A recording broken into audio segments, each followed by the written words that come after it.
안녕하십니까. 한자는 표문자이다. 곡선상형 형태의 예시입니다. 이러한 곡선상형 형태가 제시됩니다. 여러분은 여기에서 구별하실 수 있으시겠습니까? 중간 부분과 끝 부분을 보십시오. 그러면 섬세한 차이를 느끼실 것입니다. 첫 번째 것은 중간 부분이 살짝 활 모양, 호형이라고 하죠. 그 모양으로 되어 있습니다. 그래서 곡고선이라고 이름을 지었습니다.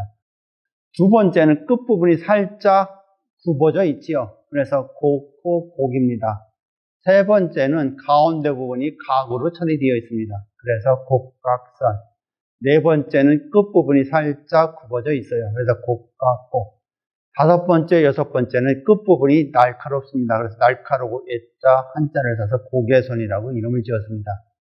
즉, 여러분은 6개를 보면서 섬세한 차이를 알고 있어야 한다는 것입니다. 이와 유사한 것을 보시게 되겠습니다. 위의 것과 동일한 형태이지만 조금 각도를 주어봤습니다. 이것 또한 이름이 동일하지요. 곡고선, 곡고곡, 곡각선, 곡각곡, 곡예선입니다. 예선. 여러분이 머릿속에 스캔을 하시고, 자, 이런 형태를 보시게 될 겁니다. 곡선상형 중심의 형태 도출입니다. 그러면 앞에서 제시된 상형의 형태를 어떻게 도출했는가를 보겠습니다. 여기서 사용되는 한자는, 문자는 삐침별, 세을, 갈고리, 궐이 되겠습니다.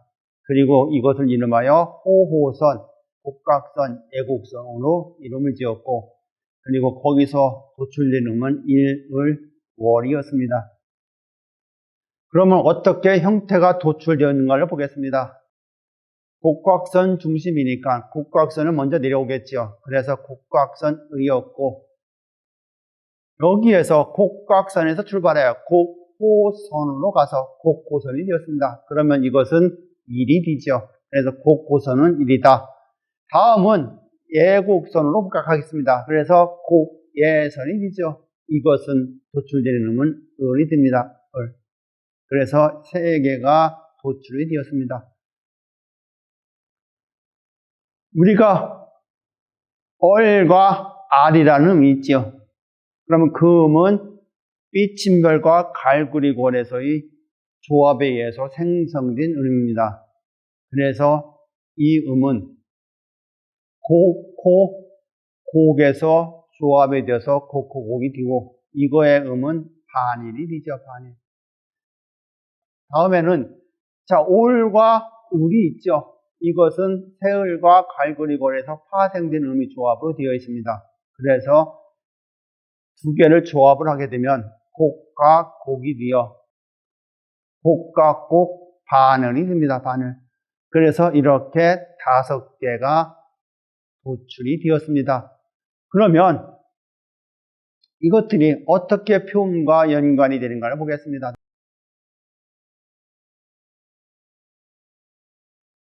형태가 5개가 제시가 되죠.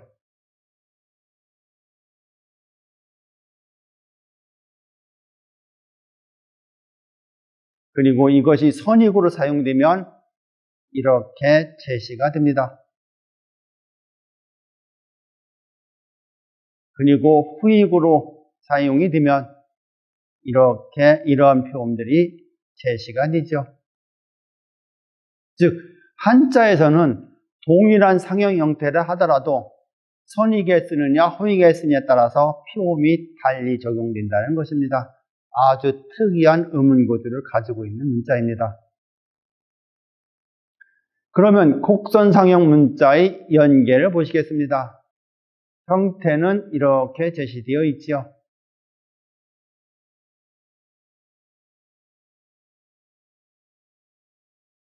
그리고 이름은 곡고선, 곡고곡, 곡각선, 곡각곡, 곡예선으로 되어 있고, 이것이 선익이 되면 이런 음들이 되죠.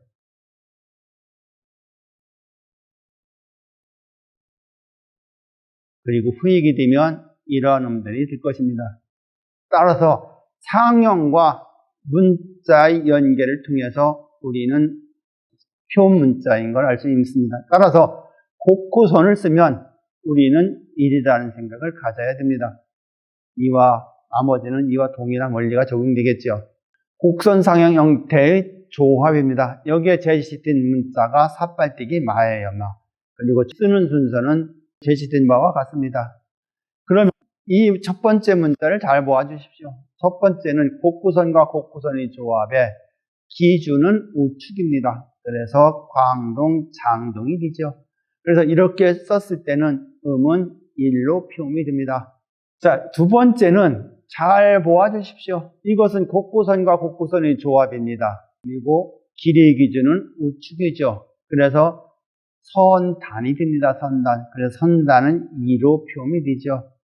세 번째 같은 경우는 광동 후단이 됩니다. 즉 뒤에 것이 짧다는 것이죠. 그래서 이것은 인으로 표음이 됩니다.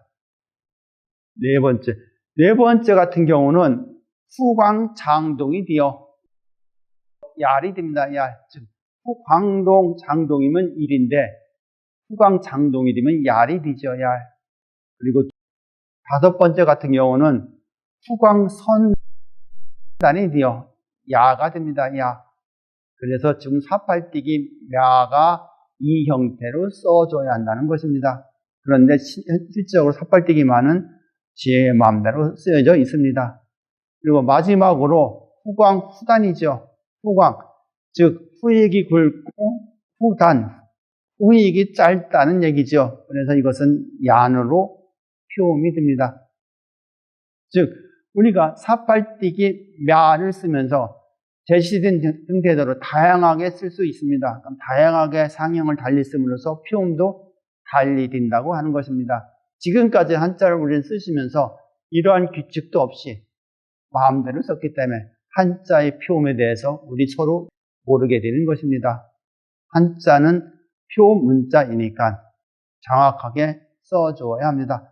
따라서 한자는 상형 문자입니다. 그래서 상형이 다르면 표음이 다르고 표음이 다르면 반드시 상형은 달리 써야 한다는 것입니다. 한자는 표문자입니다. 표문자 원리, 표문자 해례, 그리고 이에 대한 해설서입니다. 궁금하신 내용은 유튜브를 참조해 주십시오. 대단히 감사합니다.